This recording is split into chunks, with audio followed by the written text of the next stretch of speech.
What was that mind which hit you hard कि मुझे अब कॉर्पोरेट से बाहर आना है? द मोस्ट अंडररेटेड थिंग और जो हमें स्कूल में नहीं सिखाया जाता वो है डिसीजन मेकिंग. हमें डिसीजन मेकिंग सिखाना बहुत जरूरी है. फिर ETF किन को लेने चाहिए? ETF की लेने की स्ट्रैटेजी क्या होनी चाहिए? ETF is mutual fund which is traded. How do we treat SWP for us? हर चीज के लिए जो आप करते हो उसके लिए एक बकेट बना लीजिए. पर पहले लाइफ की सीट बेल्ट पहनिए, इमरजेंसी फंड बनाइए, हेल्थ इंश्योरेंस लीजिए, लाइफ इंश्योरेंस लीजिए. आप अपने लिए भी कुछ करते हैं अपने स्पिरिचुअल पीस के लिए? Winners are adaptable. जो जीतते हैं वो सीखते हैं और जो सीखते हैं वो जीतते हैं. विंडफॉल गेन्स एक टर्म है हमारी इंडस्ट्री में. मार्केट ने पिछले 3 साल में एक्स्ट्राऑर्डिनरी रिटर्न्स दिए. Your 10 lakh is 18 lakh. तो एक चीज याद रखना कि form is temporary, class is permanent. तो मुद्दा ये है कि आप पैसा बना ही नहीं पाओगे अगर मार्केट नीचे नहीं जाएगी, क्योंकि जितना ज्यादा समय आप मार्केट में रहोगे उतना आपको रिटर्न्स बनेंगे. And nobody on earth can beat the returns which are generated over time. आजकल अब तो सेबी ने कैटेगराइजेशन करने के बाद things have become very easy. तो what would be the right asset allocation? लोग कहते हैं you can take risk as per your age. I don't believe in this. I think it's a wrong statement.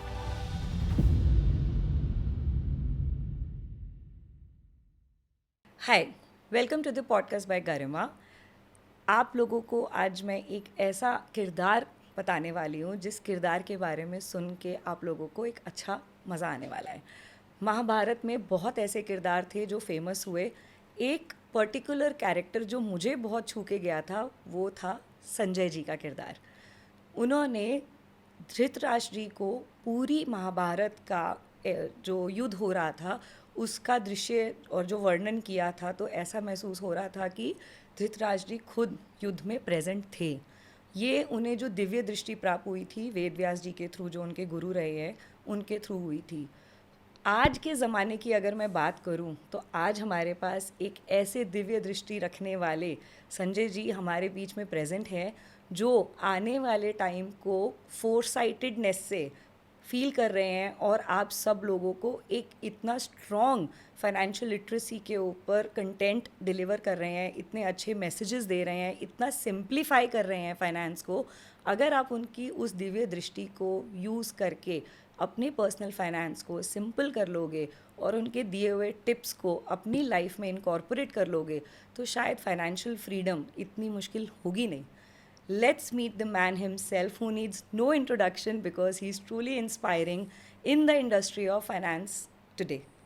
Hello sir, how are you? Thank you Garima ji, thank you so much. ये बड़ा interesting introduction था. Yes, I really felt so and I said that. Thank you. और अब वो जैसे महाभारत शुरू होती है तो कहते हैं ना संजय उवाचा. Yes. तो अब संजय उवाचा होगा, मैं कुछ बोलूंगा, कुछ बातें करूंगा आपके नहीं साथ. नहीं, बिल्कुल. मैंने आपकी इस जर्नी को पिछले 1 साल में इवॉल्व होते हुए देखा है और उस जर्नी में आपने इतना आसान कर दिया है कॉमन मैन के लिए ये समझ पाना कि आप कितने ही पैसे कमाते हो.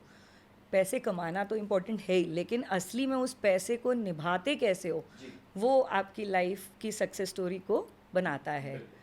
तो आपके इतने अभी मुझे पता चला कि he has appeared on more than 200 podcast. तो guys please go and watch because हर पॉडकास्ट में कुछ नया मिलेगा. आज मेरी पूरी कोशिश ये रहेगी कि मैं उनसे वो निकलवाऊँ जो ज़्यादा लोगों को पता नहीं है. तो मेरा जो कीन इंटरेस्ट है वो ये जानने का है कि आपने 16 साल कॉर्पोरेट में टाइम स्पेंड किया है, तो फिर आपने फाइनेंस में अपने आप को एकदम पॉलिश किया और पॉलिश करके आपने एक पब्लिक के लिए कंटेंट क्रिएशन का काम स्टार्ट किया. तो what was that mind which hit you hard कि मुझे अब कॉर्पोरेट से बाहर आना है? ड्यूरिंग दो 16 ईयर्स लोगों को ये लग रहा होगा कि सिर्फ 1 साल में आप यहाँ आए हैं. मेरा मानना बिल्कुल उल्टा है. मेरा ये कहना है कि वो 16 साल आप प्रिपेयर हो रहे थे. जी जी, आप बिल्कुल सही कह रहे हैं. Every overnight success is a effort of minimum 10 years. Yes, I तो agree. यही मेरे साथ हुआ था. मैंने अपनी MBA करी फाइनेंस, पहले इंजीनियरिंग करी, फिर MBA फाइनेंस करी, फिर CFA करी. तो फाइनेंस के साथ मेरा रिश्ता बहुत पहले से था. ओके तो और मेरे फादर इन्वेस्ट करते थे ओके. और आज भी करते हैं.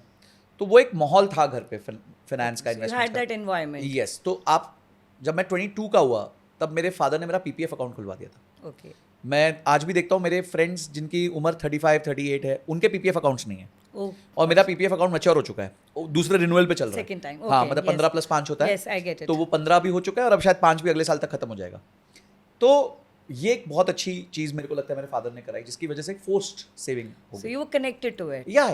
और क्या था, पापा जब ये कर रहे थे उस टाइम पे, तो उस टाइम पे डिजिटाइजेशन नहीं था, तो क्लरिकल काम बहुत होता था। Oh yes. I डिविडेंड आज तो remember. आपके अकाउंट में आता है, हाँ, तब हाँ. फिजिकल आता था, फोलियो Yes, आता था, yes, yes. तो मैं जाके जमा करवाता था। 90s के एंड में आपका डीमैट जो है आपको फिजिकली जाके करवाना पड़ता था, Yes, कि आज I उन्होंने इतने remember. शेयर्स खरीदे, ये वाला खरीदा, ये वाला बेचा, हाँ.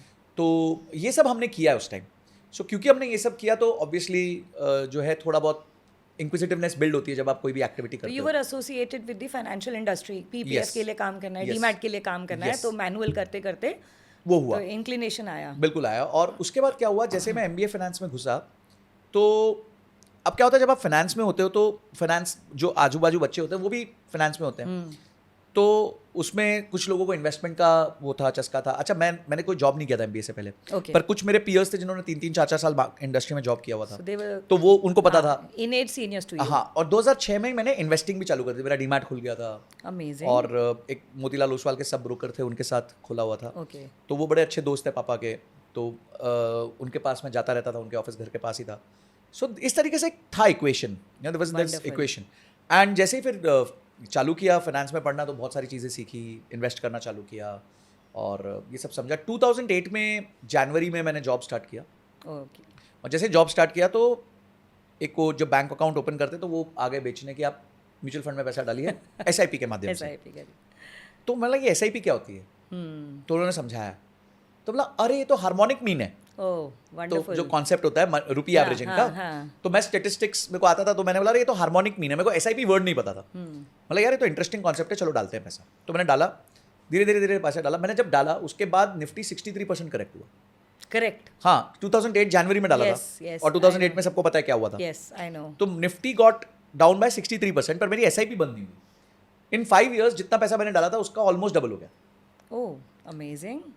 तो मैंने कैसे, एक बार अचानक से वो अकाउंट स्टेटमेंट आया, तब फिजिकल अकाउंट स्टेटमेंट आते थे, तो मैंने खोला, मैंने देखा, अरे मतलब हाँ इतना पैसा डाला था, इतना अच्छा। मुझे फटाफट IRR निकालना आता था एक्सेल पे, मैंने IRR निकाला। मतलब यार मैं खुद इतनी मेहनत करता हूँ, स्टॉक सेलेक्ट करता हूँ, खरीदता हूँ, बेचता हूँ, सर दर्द करता हूँ, इतना सब, यहाँ पे तो वहाँ पैसा ही नहीं बनता।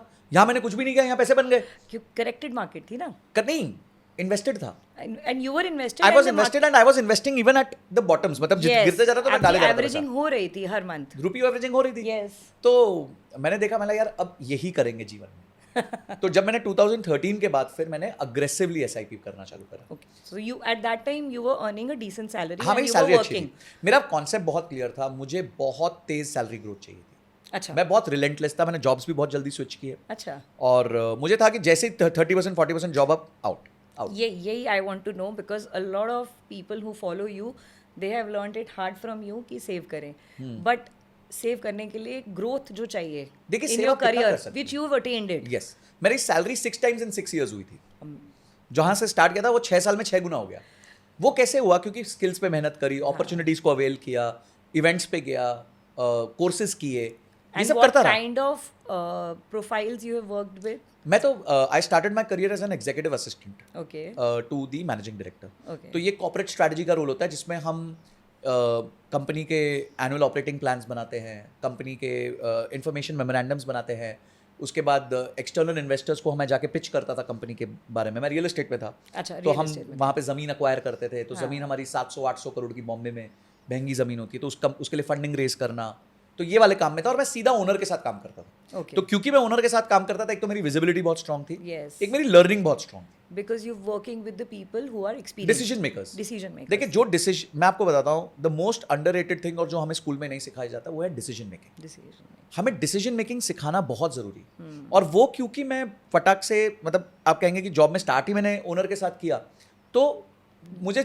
आई learn how to make you were डिसीजंस learning on a daily basis daily basis with the best people. yes because- मालिक है कंपनी yes, के, उनसे ऊपर कोई है ही ये नहीं। बहुत बड़ी बात मैं कहती हूँ कि अगर आपको आपकी सराउंडिंग में आपसे सीनियर लोग हैं जी, और वो सीनियर किसी रीजन से तो हैं, बिल्कुल है, तो उनसे सीखो ना। बिल्कुल।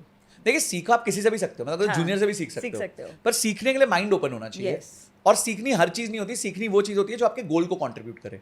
प्रॉब्लम ये है कि आधे से ज़्यादा लोग, आधे से क्या 90% लोगों को उनका गोल नहीं पता, गोल नहीं पता, और यही प्रॉब्लम फाइनेंस में भी एंड होती यू है। वर ऑलवेज एस्पिरेशनल मैन कि बिल्कुल बिल्कुल आई मुझे हैड टू ग्रो। मतलब एक जगह इमोशनल कनेक्ट नहीं हुआ आपको नहीं किसी देखिए एक एम्प्लॉयर के साथ नहीं नहीं कि सब आज भी मेरा सबके साथ बहुत अच्छा रिश्ता है। अच्छा मेरा फंडा बहुत सिंपल था, अगर मुझे अपॉर्चुनिटी मिलती तो मैं उस अपॉर्चुनिटी को अपने एग्जिस्टिंग एम्प्लॉयर को प्रेजेंट करता ओके तो यू कि वुड देखिए- put him on a table हाँ कि सर देखिए ये मिल रहा है, ठीक है, ये प्रोफाइल है हाँ। और ये पैसे है, तो if somebody would match it's okay, नहीं मैच कर सकते तो वो खुद ही बोल देते थे कि you may कि don't go. Worry it's okay, you go. You go. कब मतलब बाद में जिंदगी में कभी फिर से काम करेंगे साथ में। Okay, तो मेरा सबके साथ एक बहुत कॉर्डियल तो रिलेशन हैप्पीनेस पे हमेशा हमेशा एंड किया बिकॉज क्या है आपने। देखिए आपका जिस तरीके से आप किसी चीज को छोड़ते हैं हाँ। वो आपका चरित्र बताता है। Yes Your character is shown by the way you split from anyone, from your partner, from your employer, from anyone. क्योंकि देखिए Absolutely. रिश्ते के दौरान तो कुछ भी हो सकता है, लड़ाई होती है, प्यार होता है, सब कुछ होता है, बट रिश्ता जब खराब नहीं, अदर टूट रहा होता है, Yes, separation. any form of separation, Separation. ठीक है, I am not talking about like Mutual separation होना। तो उस टाइम पे बहुत रिस्पेक्टफुली आप दोनों को, आपको चिंता होनी चाहिए कि उनके अलग कुछ खराब ना हो, उनको चिंता होनी चाहिए आपके साथ कुछ खराब ना बस, हो। बस। So if that way you are able to maintain, I think वो मेरे को हमेशा रहा है कि exit should be always very very cordial. I totally vouch for the point because मैंने अपने करियर में सिर्फ 3 महीने कॉर्पोरेट जॉब करी है। Since then I have been into my own family business. वो 3 महीने में ना I had 6 people in my senior team, जिसमें से इमीडिएट बॉस मेरी जो थी और उनके जो फेलो कलीग्स थे। तो वो 3 महीने की रिलेशन आज भी है कि आज तक it's been 16 years I am connected to them because they treated me as the young girl. I was very young at that time. I was 23 when I was in the office. And उस 3 महीने में मैंने बहुत सारी ऐसी activities करी which they were not doing on a regular basis. तो दे enjoyed that and they felt कि there is a vibration with your youngness. And आज तक वो मुझे वैसा ही यंग ट्रीट करते हैं बिकॉज मैं एज में बड़ी हुई तो वो भी बड़े हुए, वो भी आज बहुत सीनियर प्रोफाइल्स पे अपनी अपनी जगह। पर जब उनको इन्जॉय करना होता है या कुछ बात करनी होती है they call me up and they say कि let's meet and they call me in their unions की वो रिलेशन ही है। बिल्कुल तो देखिए रिलेशनशिप मेंटेन करना एक बहुत बड़ी आर्ट है और मुझे लगता है ये सबको सीखना चाहिए। Yes, बिल्कुल yes, सीखना yes. चाहिए। So like you changed jobs, you earned handsome, you did your salary 6 times करते करते करते one fine day what made you decide कि I am leaving the corporate world? नहीं, it was not one fine day, it was prepared. Okay. मुझे था कि मैं 40 से 40 is my maximum till when I'll work. Okay. उससे पहले मेरे को छोड़ना है।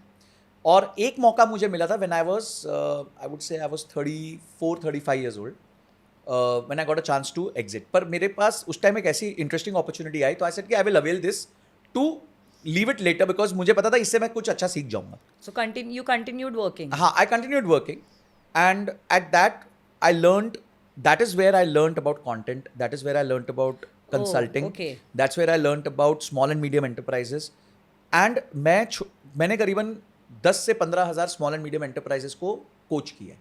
Okay. हाँ, मतलब नॉट वन ऑन वन हाँ, बट but- इवेंट्स में, सेमिनार्स में, क्लासेस में, बहुत सारी चीज़ों में। और मैंने देखा कि एक स्मॉल एंड मीडियम एंटरप्राइजेस के लाइफ में क्या क्या प्रॉब्लम्स होती हैं Okay. And major problems are around finance. हाँ. Major working Yes. कैपिटल नहीं है जी, हमने उधार ज़्यादा लेके रखा है जी, हम Expense. हमारे पास ऐसा माल पड़ा है बिकता नहीं है और जो बिक रहा है वो हम ला नहीं पाते हैं, इन्वेंट्री मैनेज नहीं हो रही है, हमारे लोग आते हैं छोड़ के चले जाते हैं, मार्केटिंग नहीं कर पाते हैं, बहुत सारी प्रॉब्लम्स मैंने देखी I and agree. I learned how to solve them. Okay. I learned how to solve them और मैंने वहाँ बहुत कंटेंट प्रिपेयर किया। तो I think that was my time when I really learned तो ये कंटेंट। फाउंडेशन जो वहाँ पे- आपकी हो रही थी ये यहाँ हो रही थी। बिल्कुल। और उसके बाद मुझे एक चीज़ रियलाइज हुई कि ये छोड़ो, इससे बड़ा प्रॉब्लम स्टेटमेंट है कि आज हर आदमी, चाहे वो एम्प्लॉय हो, चाहे फ्रीलांसर हो, चाहे वो जॉब ये अपना बिजनेस कर रहा हो, उसके पर्सनल फाइनेंस का तो कोई ठिकाना ही नहीं है। उसको पता नहीं है कि उसके लाइफ के गोल्स क्या हैं, उसको पता नहीं वो इन्वेस्ट क्या कर रहा है, किस में कर रहा है, जो किसी ने टिप दे दी उस पर कर दिया, कोई सट्टा आ गया उस पर कर दिया, कोई बेटिंग आ गई उस पर कर दिया, कोई गेम आ गई उस पर कर दिया, कोई क्रिप्टो आ गया इस पर कर दिया। मतलब बिना सोचे समझे लोग इन्वेस्टमेंट कर रहे हैं और फिर स्ट्रगल कर रहे हैं, मेरे पास तो पैसे नहीं है। पैसे नहीं है, पैसे थे बिल्कुल थे, आपने खराब किया, मैनेज नहीं किए। आपने खराब है ना, किया। तो वो मुझे पता चला, तो मैंने थोड़ा थोड़ा उसके अराउंड कंटेंट क्रिएट किया। तो बाय दिस टाइम जब आप बता रहे हैं आपकी 33-34 की एज पे आप अपना पर्सनल पोर्टफोलियो एक हम फिगर बहुत अच्छा नंबर पहुंच गया था। बहुत 30 अच्छा ना। when I was 34-35 I had a portfolio of around about 2 crore rupees। 2 crore पे which felt satisfied मेरे को बहुत अच्छा लगा था, मेरे को लगा इतने में तो हम आराम से कर जाएंगे, जाएंगे। After that no need. But as I said कि ये अपॉर्चुनिटी आई तो then finally I got out at 39। अच्छा, अभी तक सर इतनी इंटरेस्टिंग इन्फॉर्मेशन लेने के बाद मैं एक चीज़ आपसे और पूछना चाहूँगी, ETF और म्यूचुअल फंड आज के टाइम में अब फाइनली इतने over the years mutual fund have taken a place in the market and people are getting comfortable. ETF is a new name. Experts have hands on it, but people like me who are still yet to develop the connection with the ETF. What would you recommend कि basic तो core difference क्या है दोनों का, please थोड़ा सा वो बताएं. फिर ETF किन को लेने चाहिए, ETF की लेने की स्ट्रैटेजी क्या होनी चाहिए, थोड़ा सा ETF के बारे में बताएं. देखिए ETF is mutual fund which is traded. Okay. बस सिंपल भाषा में अगर मैं बताऊं तो ETF क्या होता है? ETF is a basket and ETF जो है वो एक पर्टिकुलर इंडेक्स को मिमिक करता है. ओके. तो जैसे निफ्टी 20 है तो निफ्टी 50 के स्टॉक्स उस ETF में. तो why not index fund in this? देखिए इंडेक्स फंड और ETF में एक मेजर फर्क ये होता है कि ETF जनरली हम एक्टिव स्ट्रैटेजी के लिए यूज करते हैं. फॉर एग्जांपल अचानक से निफ्टी गिर गया, ठीक है, तो हो सकता है 2 बजे के बाद गिरा. अब 2 बजे के बाद अगर आप म्यूचुअल फंड खरीदोगे तो आपको उस दिन की NAV नहीं मिलेगी नेक्स्ट डे. अब नेक्स्ट डे का हमें पता नहीं निफ्टी का क्या होने वाला है, पर यहां मुझे लाइव निफ्टी 20 जो है वो भी निफ्टी के हिसाब से गिरता हुआ दिखेगा, तो मैं उसी दिन उस पॉइंट पे एंटर कर सकता हूं. तो you can encash the fall immediately. Immediately. Okay. और 4 जून को जब रिजल्ट आए थे, इलेक्शन के रिजल्ट लास्ट ईयर आए थे, तो NAV किसी को मिली नहीं, बिल्कुल नहीं मिली. वो प्रॉब्लम हो गई थी, कुछ इशू हो गया था. तो उस टाइम पे अगर किसी ने ETF खरीदा होता तो उसको वो प्राइस मिल जाता कि निफ्टी का गिरा हुआ प्राइस उसको मिल जाता. तो ETF is for active strategy. जैसे मैं क्या करता हूं, मैं एक हमारी म्यूचुअल फंड का पोर्टफोलियो है, उसमें SIP जा रही है, तो वो एक साइलेंट, वो पैसिव, इसको हम पैसिव इन्वेस्टमेंट कहते हैं, जिसमें हमने सिलेक्ट कर लिया. हाँ, वो तो जा रहा है. ठीक है. एक है हम लोग कुछ ETFs यूज करते हैं, 7-8 ETFs, जिसमें हमारे को जैसे गोल्ड है. गोल्ड आप म्यूचुअल फंड से खरीदेंगे, इट इज नॉट एफिशिएंट, क्योंकि गोल्ड का म्यूचुअल फंड गोल्ड के ETF में पैसा डालता है. ओके. तो आप गोल्ड के ETF के लिए पहले एक्सपेंस रेशियो दो, फिर गोल्ड के म्यूचुअल फंड के लिए एक्सपेंस रेशियो दो, वो लॉजिकल नहीं है. तो हम सीधा गोल्ड का ETF खरीदते हैं, ठीक है. तो हमने गोल्ड का ETF खरीदा, तो हमने क्या किया हुआ है, ऐसे 8-10 ETF रखे, जिससे हम गोल्ड, सिल्वर, ये Nifty 50, mid cap, small cap, और हमने कुछ ग्लोबल इंडेक्स पकड़े हैं, जैसे हैंग सेंग हो गया, चाइना का, US का हो गया, तो इनके ETFs मिल जाते हैं. अच्छा. तो every day we put this in descending order कि आज कौन ज्यादा गिरा है. जो ज्यादा गिरा है हम रोज खरीद लेते हैं. कुछ एक अमाउंट हमने तय किया हुआ है जो हमें रोज खरीद. तो ये मैनुअल सिप हो गई. ये मैनुअल सिप है, but this is SIP on dip. SIP on dip. अगर गिरेगा तो सिप होगी. तो ये वो वाली बात होगी, लोहा गर्म है, मार दो तो मार दो. क्योंकि क्या मैंने बताया ना कि इस मार्केट से 90% से ज्यादा लोग पैसे इसलिए नहीं कमाते क्योंकि वो महंगा खरीद के सस्ता बेचते हैं. तो आपको सस्ता खरीदना है, और आप सस्ता खरीद नहीं पाते क्योंकि उस टाइम फियर आ जाता है. और हम लोग का उल्टा है, हम लोग को पता है कि हमें लॉन्ग टर्म खेलना है, 10 साल, 15 साल, 20 साल, जितने भी साल. तो हम क्या करते हैं, उस टाइम पे हम खरीद लेते हैं.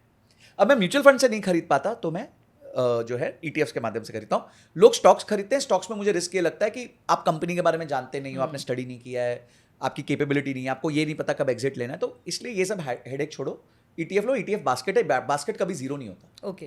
एक कोई आधा 2 स्टॉक निकल गए, खत्म हो गए, तो चलो समझ आती है बात, पर बाकी तो बच जाएंगे ना. एंड वहाँ पे भी फंड मैनेजर है जो उन स्टॉक्स का केयर, उसमें भी ट्रैकिंग एरर होती है, जो सारे स्टैंडर्ड इश्यूज म्यूचुअल फंड के साथ होते हैं, same been taken care to a primary level, and then you decided. और इसमें कोई एग्जिट लोड नहीं होता. अच्छा. जैसे म्यूचुअल फंड में 1 साल तक एग्जिट लोड होता है, इसमें कोई एग्जिट लोड नहीं है. That's amazing. आप बिल्कुल स्टॉक की तरह खरीदते हैं, स्टॉक की तरह बेचते हैं. वंडरफुल. सो जो आपकी उस टाइम पे रियल टाइम यूनिट वैल्यू है, तो you will get that in your account. Oh, that's great. So what is the criteria? आपने अपना थोड़ा सा एक्सपर्ट एडवाइस देंगे कि क्राइटेरिया की ETF कौन से लेने चाहिए, एज पर द ट्रेंड या एज पर द परफॉर्मेंस? नहीं, देखिए, मैं तो निफ्टी 500 है, तो निफ्टी 500 के 4 ETFs हैं. ओके. पहला ETF है आपका निफ्टी 50, फिर है निफ्टी नेक्स्ट 50. हाँ, निफ्टी नेक्स्ट. आजकल this is in the upcoming thing, because see Nifty next 50 जो है ना, सबसे ज्यादा गिरा था. अगर आप देखें पिछला फॉल जो हुआ है, तो निफ्टी 50 गिरा 17%, निफ्टी नेक्स्ट 50 गिरा 27%. ये मिड कैप ओरिएंटेड नहीं, ये लार्ज कैप है, बट अगले 50 है. अगले 50 का. ओके. हाँ, ये है लार्ज कैप ही. ओके. तो यानी good companies fail a lot. Okay. तो मजा आ गया, मतलब एकदम टाइम हो गया खरीदने का. Buyers market. बायर्स था वो, तो मैंने जम के खरीदा. ओके. तो निफ्टी अच्छा, जम के क्या खरीदना है, वो जो रूल है उस हिसाब से ऑटोमेटिकली ज्यादा खरीद लेते हो आप. आपने बना रखा है, तो रूल सेट है ना आपका, तो रूल गेम सेट है, तो फिर कोई परेशानी नहीं. तो निफ्टी 50, निफ्टी नेक्स्ट 50. ओके. तो 100 हो गए, पहली 100 कंपनीज हो गई. 100 हो गया. फिर आता है निफ्टी मिड कैप 150. ये 150 मिड कैप कंपनीज है, ठीक है. तो इसका भी एक ETF है, वो भी आप ले लो. और लास्ट में आता है निफ्टी स्मॉल कैप 250. तो अब आपके पास देश की टॉप 500 कंपनी होगी. अब ये कहाँ जाएंगी? बस इसी में पैसे बहुत बन जाएंगे. बहुत बन जाएंगे. आपको क्यों कचरा उठाना है? सही बात है. लोग है ना, कचरा उठाने लग जाते हैं कि मैं कोई पेनी स्टॉक उठा लूं या फिर कोई ऐसा छोटा मोटा स्टॉक उठा. ओवरनाइट, ये ओवरनाइट रिचनेस जो अट्रैक्ट करती है हाँ. ना, everybody can not be lucky कि वो बिल्कुल। ओवरनाइट रिच हो जाए. देखिए उसमें भी क्या होता है, फिर आपको ना बहुत सोच समझ के करना पड़ता है, आपको लंबे समय के लिए स्टॉक्स को होल्ड करना पड़ता है. अगर आप छोटा स्टॉक उठा रहे हैं तो छोटे स्टॉक को स्टडी ज्यादा करना पड़ता है, उसके रिस्क को समझना पड़ता है, जो आपका डेली काम नहीं है. आप अपना धंधे पे लगो यार, वहाँ आप से बिजनेस ज़्यादा- कर रहे हो, फ्रीलांस कर रहे हो, जॉब कर रहे हो, उधर लगो ना. इधर क्यों परेशान हो रहे हो? I also believe the तो same. एक्टिव में एक्टिव रहो, पैसिव में पैसिव रहो.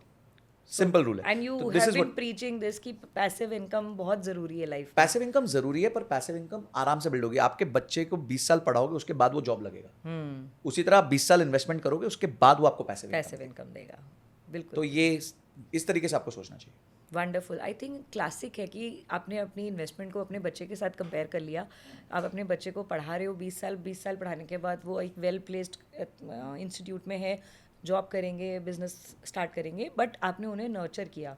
इसी तरीके से अगर अपनी इन्वेस्टमेंट को भी 20 साल नर्चर कर लोगे with the right strategy, with so much of tips he is giving, तो probably you will have a kid who is always funding you. बिल्कुल. In चाहे your- आपका बेटा आपका साथ देना दे, ये दे देगा. ये दे देगा साथ. हाँ, ये जरूर देगा. Treated even more lovingly as compared to your kid. आपके किड तो टैंट्रम्स भी शो कर देगा. हाँ, ये बेचारा कुछ नहीं ये करेगा. कुछ नहीं कहेगा, ये साइलेंट है. हाँ. ये सिर्फ आप ही की कमांड मानेगा, ये बिल्कुल. आपका रोबोट है. बिल्कुल. आपने बिल्कुल. इसको उस स्टेज के लिए प्रिपेयर करना है जब आप इस रोबोट को बोलोगे चलो जी ATM start paying us back. हाँ, अब टाइम आ गया, अब अब हम टाइम आ वापस गया. You have to treat it like a ATM machine when you need it. Absolutely. Very nice, very nice. Amazing. So far we've discussed SIPs, mutual funds and थोड़ा सा SWP के बारे में बात करते हैं. प्लीज़ थोड़ा सा SWP भी बताएंगे कि हमने बना लिया एक अच्छा पोर्टफोलियो. आज हम सारे फाइनेंशियली फ्री हो गए हैं. अब हमारे पास बहुत सारे पैसे हैं. तो how do we treat SWP for us? देखिए, आप कोई भी प्रोडक्ट देखेंगे, कोई भी रिटायरमेंट प्रोडक्ट देखेंगे, उसमें दो कंपोनेंट होते हैं. एक कंपोनेंट होता है एन्युटी और एक कंपोनेंट होता है लमसम. अगर आप एनपीएस देखते हैं, Yes. तो एनपीएस में आप 60 की उम्र तक इन्वेस्ट करते हैं. फिर आई थिंक 40% आप लमसम निकाल सकते हैं और 60 निकाल सकते हैं, हमने लमसम निकाल सकते हैं, और 40 आपका एन्युटी बन कंपल्सरी जाता है. एन्युटी में तो जाएगा. Annuity is SWP. Okay. Simple. आप ही के पैसे जो आपने इन्वेस्ट करके एक वेल्थ बनाई है, वो आपको धीरे धीरे मिलेगी. अब वो आपको रीपे कर रहा है. रीपे करेगी, पर उसमें जो बचा हुआ पैसा होगा वो कंपाउंड हो रहा है. So that is auto growing. That is auto growing. इसको एक छोटा सा एग्जांपल की तरह कोट कर दें. फॉर एग्जाम्पल देखिए, आपका एक फंड बना 2 करोड़ रुपए का. आपने तय किया जी कि मैं इसमें से 1 लाख रुपए महीना निकालूंगी. ठीक है. अभी वो पैसा अभी भी समझिए 10% पे कंपाउंड कर रहा है, बैलेंस पैसा. तो हर साल 2 करोड़ दो का 2 करोड़ का 20 20 लाख आ रहा है. ठीक आप है. कितना निकाल रहे हो? 12 लाख. हाँ. तो 8 लाख एक्स्ट्रा आ गया. यस. अब वो एक्स्ट्रा 8 लाख जाके प्रिंसिपल में वापस जुड़ जाएगा. वेरी तो गुड. 2 करोड़ 8 लाख हो गया. यस. अब अगले साल वो 20 लाख की जगह 20 लाख 80 हजार आ जाएगा. पर आप 12 लाख ही निकाल रहे हो, तो वापस क्या हुआ? 8 लाख 80 हजार जुड़ जाएगा. समझ गए. तो अब ये 2 करोड़ 16 लाख हो गया. So this तो इस तरीके से ये कंपाउंडिंग, ये वाला बकेट भरता ही रहेगा और फिर भी आप निकालते रहोगे. ये होती है पावर एसडब्ल्यूपी की. एंड इसमें एक सबसे अच्छी यूनिकनेस है, वो ये है कि जो आपका लमसम अमाउंट है, आपने एन्युटी तो ले ली, और जो आपका लमसम है वो आपकी इन्फ्लेशन को बीट कर रहा है. अनदर 3 years 5 years आपका वो 1 लाख रुपए से गुजारा नहीं चल रहा. तो आप उसको जमा कर सकते हो. एग्जैक्टली. डेढ़ कर क्योंकि सकते आपका हो. प्रिंसिपल भी बढ़ गया. और मैं आपको एक बात बताता हूँ, ये एक मिथ है कि सवा से एक से काम नहीं चलेगा. मैं बताता हूँ क्यों. क्योंकि जैसे जैसे आपकी एज बढ़ेगी, आपकी रिक्वायरमेंट्स घटेंगी. कैसे घटेंगी वो भी मैं आपको बताता हूँ. आपके पास एक राइट हेल्थ इंश्योरेंस है, तो आपकी हेल्थ कॉस्ट मैनेज्ड है. वो वेल प्लान्ड होनी वो वेल प्लान होना चाहिए ना. ये तो Adequate. लाइफ की सीट बेल्ट है. एडिक्वेट इन हेल्थ हाँ, इंश्योरेंस. आज भी मैं अपनी क्लास ले रहा था, तो हमने सबसे पहले पूछा कि कितनों के पास 10 लाख से कम की इंश्योरेंस है लाइफ की, सॉरी हेल्थ की. तो आ गए 50% से ज्यादा. मतलब कल खरीदना. सर किसकी खरीदे? मैं तुम किसी से भी बात करो, कोई भी इंश्योरेंस एजेंट से बात कर लो, मेरे से मत बात करो, पर कल खरीदना. मिनिमम 10 लाख चाहिए भाई. क्योंकि क्या होगा, आज आप 10 लाख लेंगे तो वो धीरे धीरे 40 लाख हो जाएगी, नो क्लेम बोनस जोड़ के. अब आप 60 के हो गए, 65 के हो गए, तो अब आपको पता है मेरी एक अच्छी मेडिकल इंश्योरेंस है, तो मेडिकल कॉस्ट तो आपकी हो गई 0. तो that sector has been sector taken. ठीक है. अब आपने शायद एक घर बना लिया था, तो रेंट हो गया 0. 0. ठीक है. मैं अपने फादर को देखता हूँ, उनके खर्चे has gone down to rock bottom. घर खुद का है, मेडिकल टेकन केयर है, खर्चे बचे क्या है हस्बैंड वाइफ के, बच्चे दोनों सेटल्ड हैं, उनका कोई खर्चा ही नहीं है. ठीक है. रेंट देना नहीं है, मेंटेनेंस है, बिजली है, और थोड़ा आना जाना घूमना फिरना है.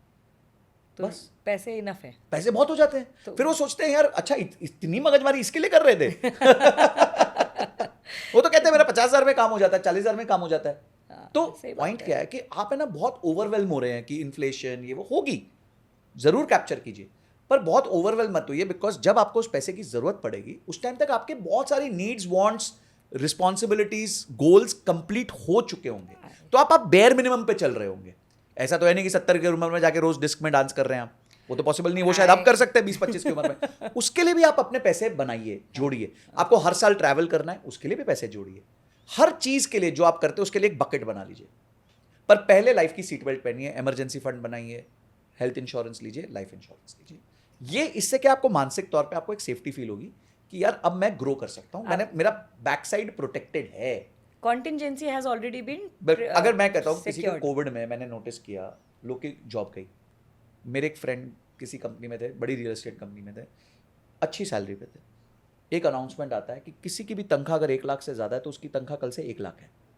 ओहो, ठीक है, निकाला नहीं किसी को, निकाला नहीं, बहुत but अच्छी then बात है, एक पर अगर आपकी तनख्वाह rack 10 rate लाख हो रुपए गया। महीना है तो भी अब 1 लाख है। रैक रेट पे आ गया। हाँ, अगर आप 1.25 लाख रुपए महीने पे हो तो भी आप 1 लाख है, तो आप 80,000 पे तो 80,000 पे हो, तो वो तो ठीक जिसका है। 5 लाख रुपए का खर्चा था, हाँ, वो मरा। कैसे सरवाइव तो करेगा? अगर उसके पास, और ये मैटर सिर्फ 3 महीना चला, चौथे महीने सब वापस हो गया, बट वो 3 महीने में तो सब कुछ डिस्टर्ब हो गया होगा। तो अगर उसके पास एक Buffer, इमरजेंसी हाँ, फंड होता, contingency fund 6 होता। महीने, 7 महीने, 8 महीने का होता, तो उसको टेंशन नहीं होती, बिल्कुल। वो फिगर आउट कर लेता कुछ ना कुछ।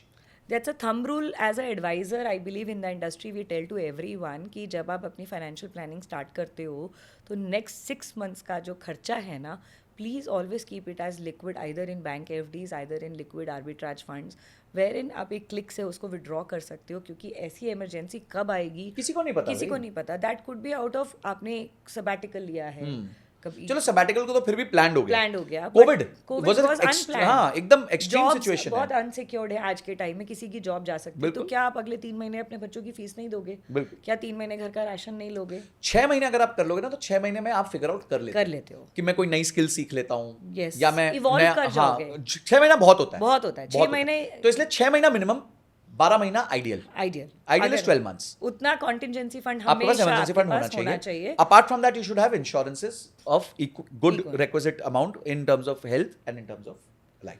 बिलीव मी, इतना आसान कर दिया है सर ने ये बात बता के कि अगर आपके पास एक contingency fund, adequate life insurance, adequate health insurance, एक एसआईपी पोर्टफोलियो, एसआईपी को भी फर्दर एसेट एलोकेशन में डाल दिया with time duration, with the category.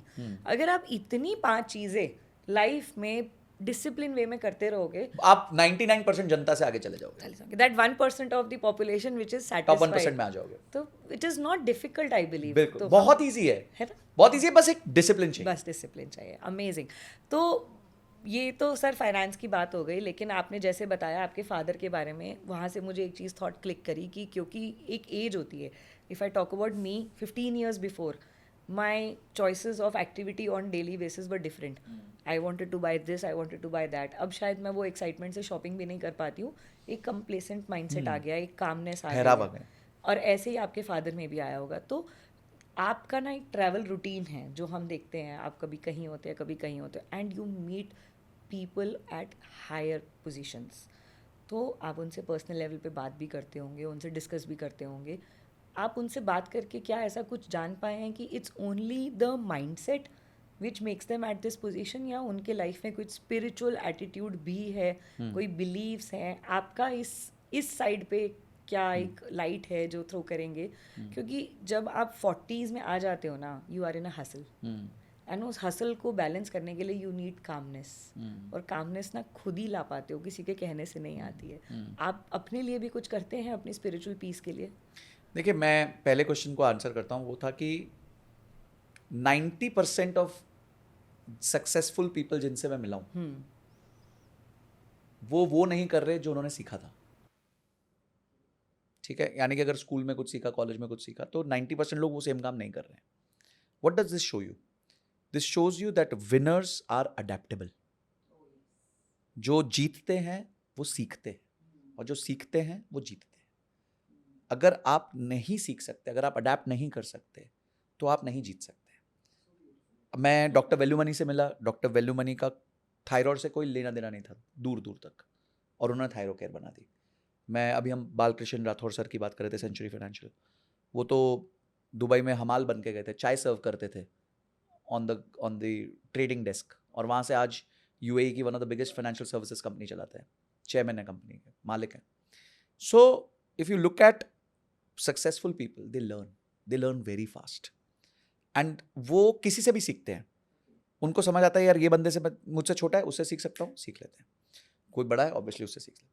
तो I think that is one skill जो मैंने विनर्स में देखी.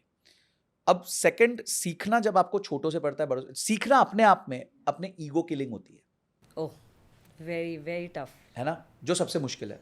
अपन तो भगवान है, मेरे को तो सब आता है, तुम मुझे कैसे सिखा दोगे. मैं से बड़ा कुछ हाँ, मैं बहुत बड़ा अहम ब्रह्मास्मि मान लेते हैं. सो माय पॉइंट इज, जैसे आप लर्नर मोड में आते हो ना, तो आप इमीडिएटली अपने ईगो को किल कर देते हो कि भाई, क्योंकि जब आपको सीखना है तो किस बात का ईगो है भाई.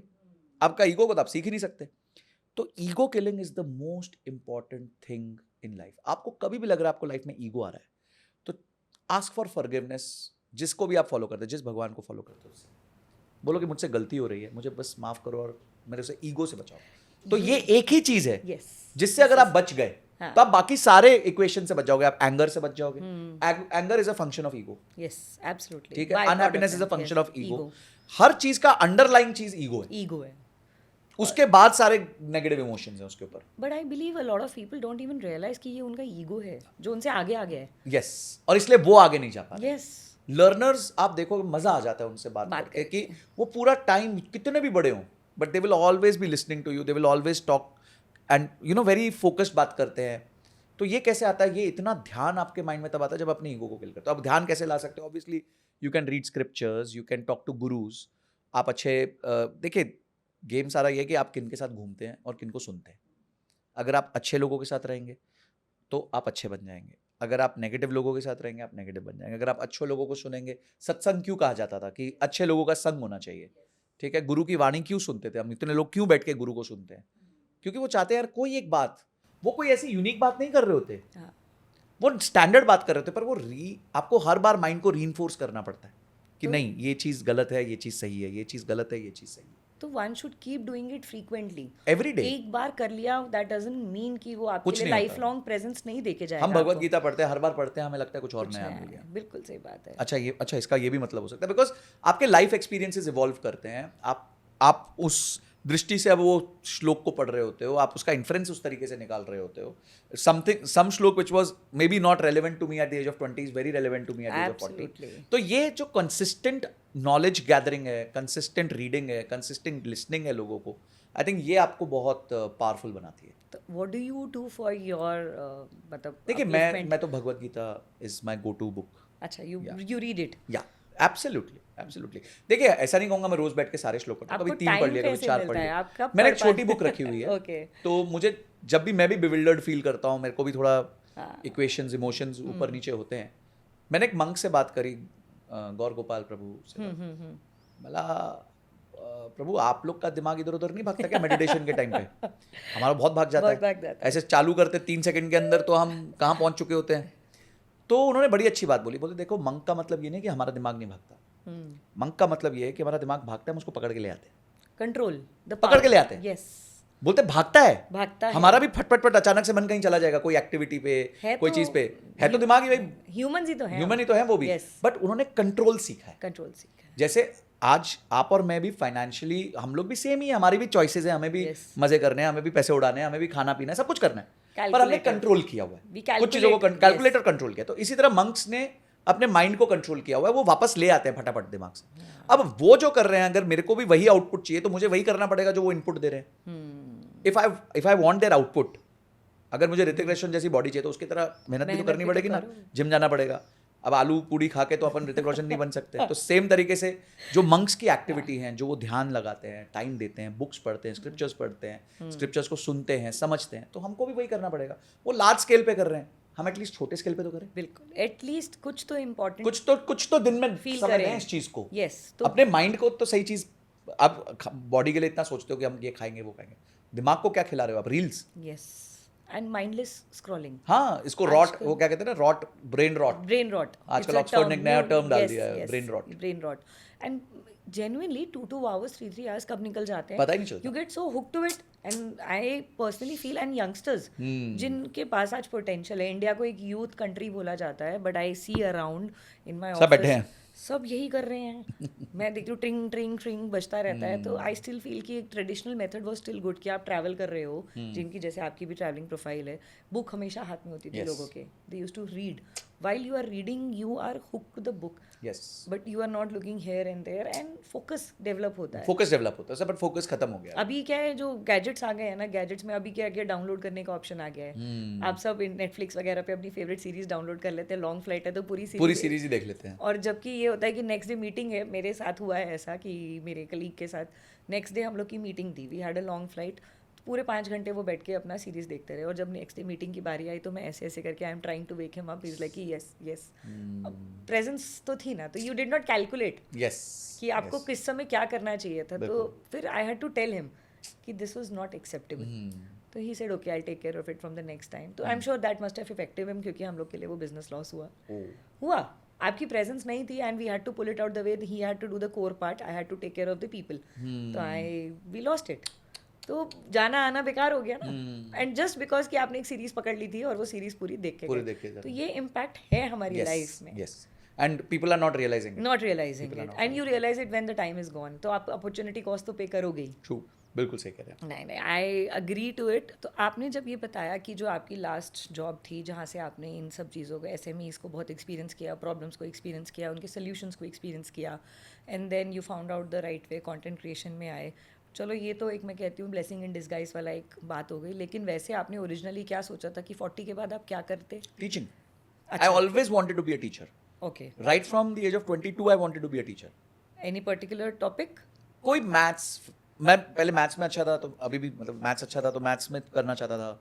और तब मैं पढ़ाता था ये जो बच्चे लोग कैट देते हैं, कैट का एग्जाम देते हैं। I also appeared. हाँ, तो उसमें मैंने वो पढ़ाया हुआ है क्वांट और डेटा इंटरप्रिटेशन। Okay, nice. तो वो पढ़ाता था 2006 में। तो मुझे टीचर ही बनना था, बट तब है ना 2006 में टीचिंग का इतना बड़ा स्कोप नहीं था ओके, जितना आज है। बिकॉज तब डिजिटाइज नहीं था, तो फिजिकल होता था तो स्कोप ही नहीं था। आप एक ही क्लास को एक बार में पढ़ा सकते हो, आज आप पूरे विश्व को एक बार में पढ़ा सकते हो। Nobody has thought कि वो ग्लोबल टीचर बनेंगे। हाँ। And joining the dots now if you may say, बिल्कुल। आपकी जर्नी में पहले लर्निंग रही, Yes. फाइनेंशियल एक्यूमुलेशन रही, वेल्थ क्रिएशन रही, एंड में आते आते the god has been kind, exposure मिला आपको डिजिटल वर्ल्ड का, एंड टुडे यू आर नहीं, मतलब वो इट वाज, अगर मैं वो कहता ना, वो जैसे स्टीव जॉब्स ने कहा था स्टैनफोर्ड के ग्रेजुएशन में, when you look back you can join the dots. Join the dots. तो I am able to join the dots की जो मेरा लास्ट असाइनमेंट था वो शायद इसीलिए था कि I could have become a better teacher, I could have become a better spokes person, अच्छे से बात कर सकूं, कंटेंट डिलीवर कर सकूं, सीख जाऊं। I strongly feel at this moment कि आपको ना अपनी बायोग्राफी जरूर लिखनी चाहिए,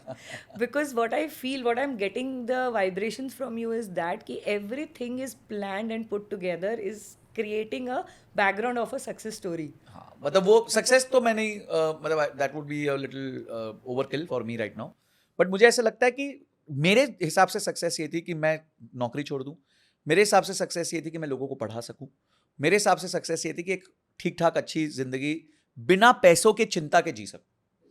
बिकॉज मेरे फादर पहले ONGC में थे, तो हमने ना बहुत डिफिकल्ट टाइम्स देखे हैं। हम लोग हर साल उधर जाते थे, तिरुपति तिरुमला, बॉम्बे से ट्रेन में, स्लीपर क्लास में, और मैं बर्थ पे नहीं सोता था, मैं जमीन पे सोता था, बिकॉज आप उतनी जगह नहीं होती था। RSC वेट लिस्ट ये, Tickets. और वो भी स्लीपर में, स्लीपर, मतलब थर्ड AC भी नहीं, स्लीपर में जाते थे, non AC sleeper, I get it. तो और जर्नी होती थी 24 आवर्स 26 आवर्स, ट्रेन लेट चलती हैं 30 घंटे, तो you've 32 seen घंटे। that side of तो वो life. मुझे था कि यार ये बस यहाँ नहीं रहना, ये नहीं होना चाहिए। अब इसके लिए क्या चाहिए? Basic life upgradation. हाँ, बेसिक एक इतना होना चाहिए कि हमें ये इधर तक ना जाना पड़े। तो वो चीज़ ने मेरे को हमेशा मोटिवेटेड रखा कि भाई अपने को ये, मुझे आज भी याद है मेरे फादर ने जैसे मेरे को जॉब लगी तो मैंने उनसे पूछा कि कितनी सैलरी होगी तो अच्छा रहेगा। तब वो भी जॉब कर रहे थे, बोले तेरी अगर 1 लाख रुपए महीना हो गई ना सैलरी तो बहुत अच्छा हो जाएगा, बहुत मजा आएगा एकदम। वो मेरी 1.5 साल में हो गई। बताओ, with in 1.5 years of my job I got to 1 lakh rupees a month। तो for your father you were saturated. हाँ, मैं तो हो गया, मेरे खुद ही खुश हो गया। मैंने बोला यार जो सोचा था वो तो अचीव हो गया। तो I think God was very kind on me. yes I also believe that in your journey, if you recall the old days, आपने वही जो बात बोली ना, you need to have a goal and you need to have the aim to achieve that goal. तो journey में आप अपना रोड मैप डिज़ाइन कर लेते हो। तो आप, मैं I really want to tell all the viewers कि आप जो अभी इस टाइम पे 23, 24, 25 की एज के हैं और अपनी जर्नी में एक एम प्लान कर रहे हैं, प्लीज़ फॉलो हिम एंड उनकी लिव्ड जर्नी से अपना पाथ डिज़ाइन कर लो. इससे Easy है. ईजी है. ईजी है, बहुत डिफिकल्ट यू नहीं हैव है। Lived it, you have given 16 years of nurturing your self. और उस टाइम पे इतनी एजुकेशन नहीं थी, मतलब इतना it was not as easy as it is today. Yes, तो आप तो उस नर्चरिंग का क्रक्स निकाल के मतलब if I had to redo it, शायद मैं 40 तक भी नहीं रुकता, मेरे को 32 33 यस पे हो जाता. अगर आपको आज पता होता कि ये इतना आसान होता, हाँ, तो आप शायद ये चीज़ आज से कितने साल बहुत साल पहले अचीव कर चुका होता है ना? बहुत साल पहले. मतलब अगर बिल्कुल सही कह रहे हो, अगर आज मुझे ये रिस्टार्ट करना हो तो जो काम मैंने 16 साल में किया शायद मैं 9 साल में कर लूँ. एग्जैक्टली. और पुराने ज़माने के लोग ये शायद कर भी पा रहे थे. मैं अभी थोड़े दिन पहले आई have a habit of listening a lot of good speakers. तो उसमें ये था availability of information. Today it is a advantage and disadvantage both. इतनी इन्फॉर्मेशन है कि लोग कुछ तो हिम्मत ही नहीं कर रहे हैं करने की. मगर अगर जिनके अंदर फीलिंग्स हैं कि मुझे करना है, तो सक्सेसफुल लोगों का आइडिया फॉर्मूला ट्राई कर लो. बिल्कुल. और वो हिट हो गया ना, तो वही काम जो आप कह रहे हो कि इतने साल लगे, वो जल्दी बहुत जल्दी हो जाता है, बहुत जल्दी बहुत ज्यादा जल्दी हो जाता है. तो there is no harm in trying, I would say. Obviously you should. आपके पास ऑप्शन क्या है? Yes. So amazing. So this has been his journey कि ये कहाँ से कहाँ ट्रांजिशन हुए, और ट्रांजिशन होते हुए वी बिन लकी इनफ कि पिछले 1 साल से हम उनका इतना वैल्यूएबल कंटेंट सुन पा रहे हैं. आपके कंटेंट में मैंने एक चीज़ देखी है, वो आपकी यूनिकनेस बन गई है कि a person who does start doing the SIP of 25,000 per month and he consistently do it for next 20 years, then he will make a decent portfolio and उससे फिर वो SWP करेंगे और SWP से एक अपना एक रेगुलर मंथली इनकम बना लेंगे. आई टोटली वाउच फॉर इट. इतना डिसिप्लिन रखना चाहिए.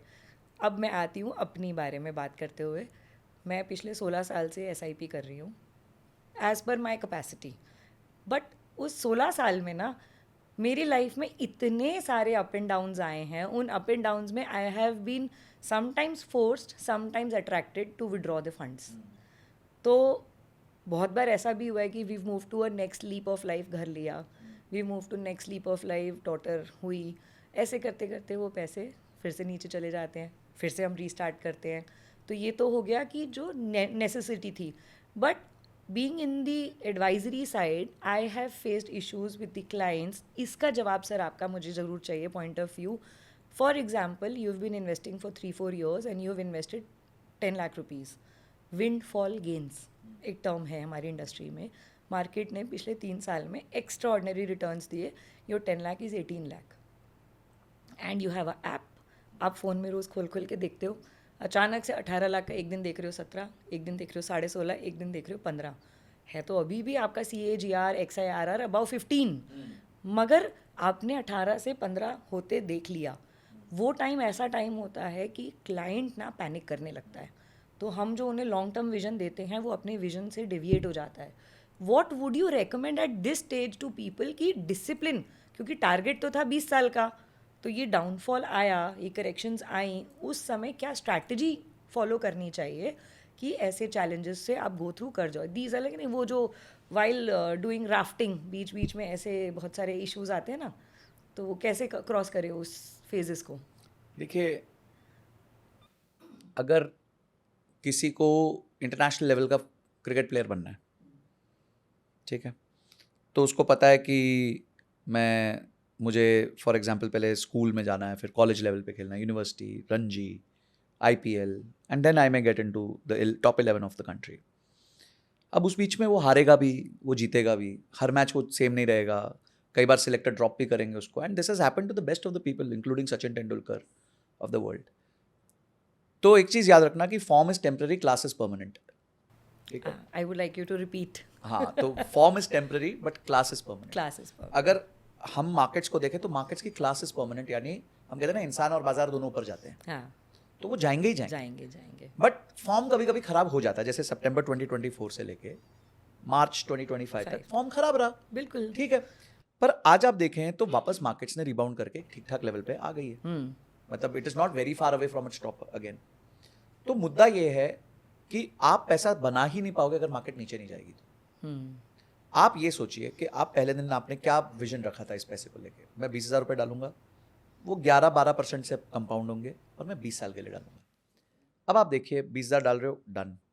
20 साल हुए क्या नहीं हुए तो देखने की जरूरत नहीं है, आपने गोल बनाया हुआ है।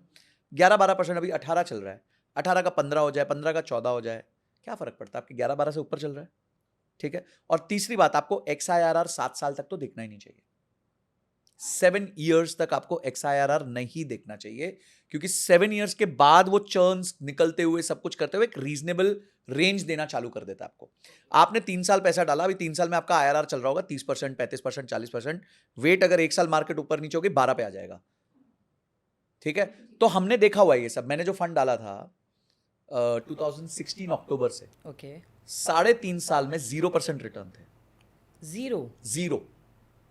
और उसके बाद आया कोविड, You वो stayed- चला गया -25, You stayed invested. अभी भी चल रहा है। अच्छा, but you अभी had उसका- the conviction. मेरे को पता था 20 साल के लिए डालना है, 20, 25, 30, 40 डालते। भाई वॉरेन बफेट ने अभी क्या बोला, उन्होंने, उनसे किसी ने पूछा आप अब जा रहे हो, थैंक यू सो मच, आप रिटायर हो रहे हो, तो आप अपनी स्टेक का क्या करोगे? बोले मैं एक शेयर नहीं बेचूंगा। ये 94 साल का आदमी बोल रहा है, सही बात है। जिसको पता नहीं वो कब रहेंगे कब नहीं रहेंगे, Yes. मतलब fag end of his life. But he said I am not gonna sell my shares. ये बेचने की चीजें थोड़ी होती हैं यार। तो आपने एक्यूमुलेट करना है, क्योंकि जितना ज्यादा समय आप मार्केट में रहोगे उतना आपको रिटर्न्स बनेंगे, and nobody on earth can beat the returns which are generated over time. Yes. कोई, हाँ, एक टाइम आता है जब आपका अचानक से रिटर्न्स बढ़ जाता है, अचानक से कम हो जाता है। अभी जैसे किसी ने मुझे बोला सर नोएडा में भाव पिछले 3 साल में 2 गुना हो गए बिल्कुल हो गया। प्रॉपर्टी के, मतलब उससे पिछले 8 साल बोलते 1 रुपया नहीं बढ़ा। तो मैंने बोला 11 साल में 2 गुना हुआ है। इसको ऐसे absolutely this is a decoding of this 3 years। बिल्कुल, आप लक्की थे अगर आपने ये 3 साल में डाला, हाँ। पर जो आदमी ने 2014 में डाला है ना, उसके लिए अब 2 गुना हुआ है। तो patience is the key. Patience is the key. पर अगर 14 में डाला हुआ भी अगर 2 गुना हुआ है, तो भी रेंटल समझो उसने 5-6% कमा लिया, और 6-7% उसने, मैं कमर्शियल की बात कर रहा Yes, I हूँ, और agree. अगर 7-8% का उसका एनुअलाइज्ड गेन हो गया after so many years, So तो भी many 14% कमा लिया। हाँ। अब प्रॉब्लम ये है आपको कमाना है 25-30% साल का, जो पॉसिबल ही नहीं है। बिल्कुल सही बात है। Every year can not be consistently the same return. आप देखो, आप ये देखो, I am happy having average returns for above average duration, क्योंकि जो रिटर्न्स है वो मल्टीप्लिकेशन में, ड्यूरेशन पावर में। कंपाउंड इंटरेस्ट के फॉर्मूला में रिटर्न्स मल्टीप्लिकेशन में, ड्यूरेशन पावर में। तो पावर वाली चीज पे फोकस करूंगा ना, वो ड्यूरेशन है। तो जितना ड्यूरेशन ज्यादा होगा उतना बेटर होगा। Long play, it's a long long play play. करना है। तो आप अपने गोल बनाइए।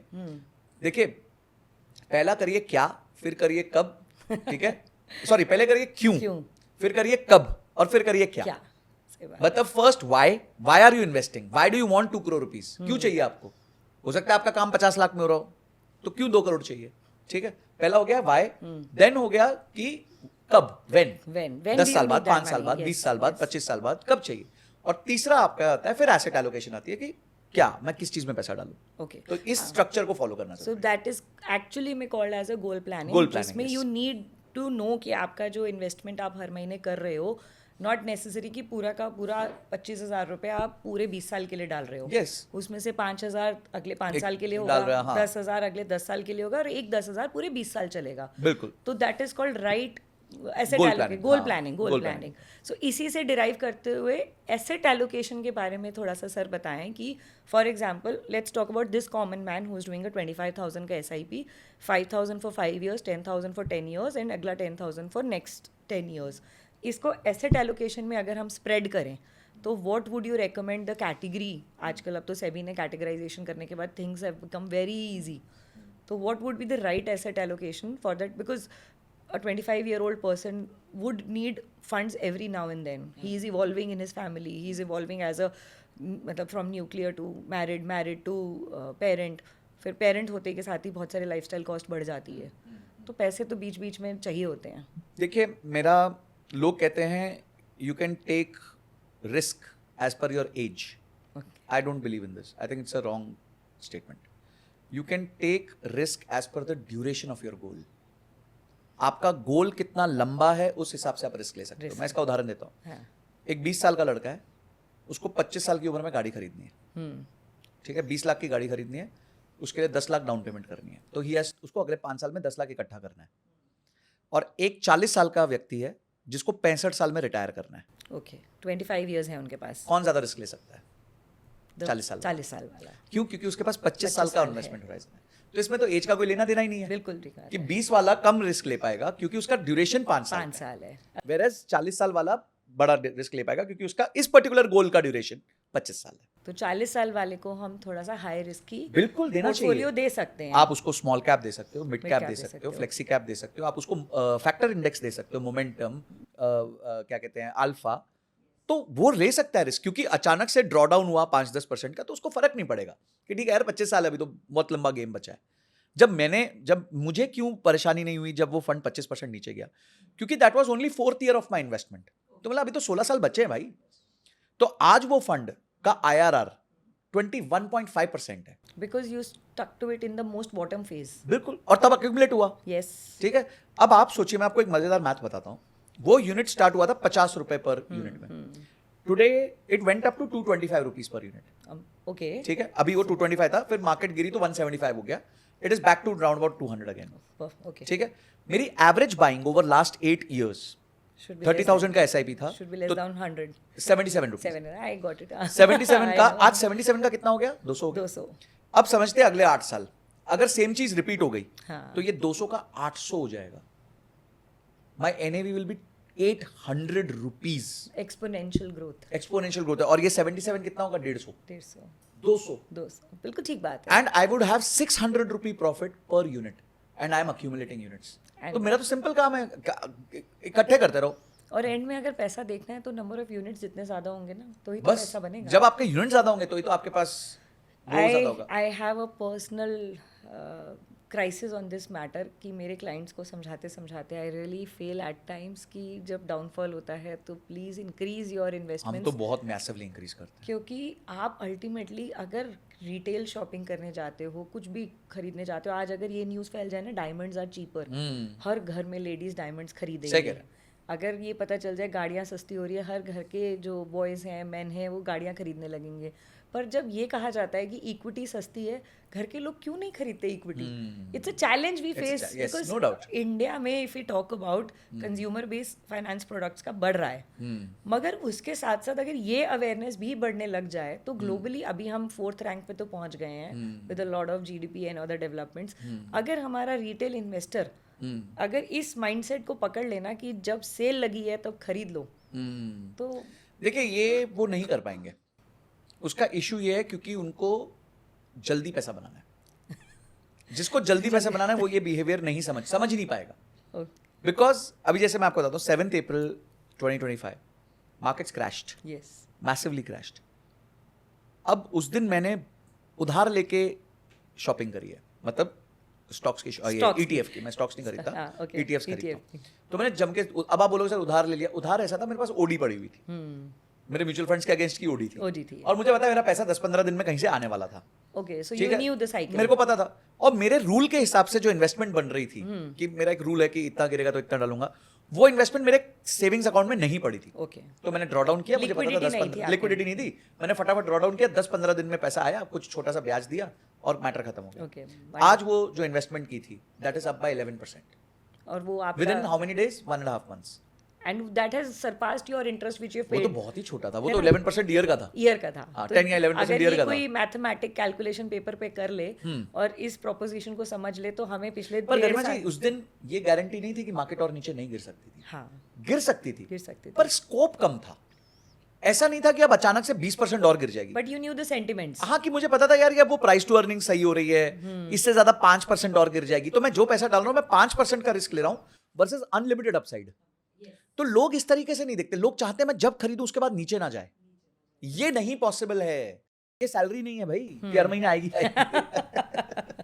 सो नहीं, I totally get this on point, क्योंकि आई थिंक आपका जो इतना स्ट्रॉन्ग डिलीवरी है इस कंटेंट के ऊपर, तो लोगों को अब ये बात तो समझ में आ रही है और लोग होल्ड कर रहे हैं। तो अभी क्या हुआ है, कोविड के बाद से इंस्टीट्यूशनल विड्रॉल्स जिस लेवल के हम लोगों ने इंडस्ट्री में देखे हैं, रिटेल इन्वेस्टर्स ने हमें सपोर्ट किया, बहुत सपोर्ट किया, no doubt सपोर्ट about किया, it, no doubt highly about it. Salute to them. और ये वही वाले व्यूअर्स हैं जो एक्चुअली में इस वैल्यूएबल कंटेंट को वॉच भी कर रहे हैं, कुछ अपने बस मैं फिर distributors- भी चाहूंगा और इम्प्रूव कीजिए। Yes. क्योंकि अभी भी एम्फी और सेबी का डेटा बहुत इंकरेजिंग नहीं है।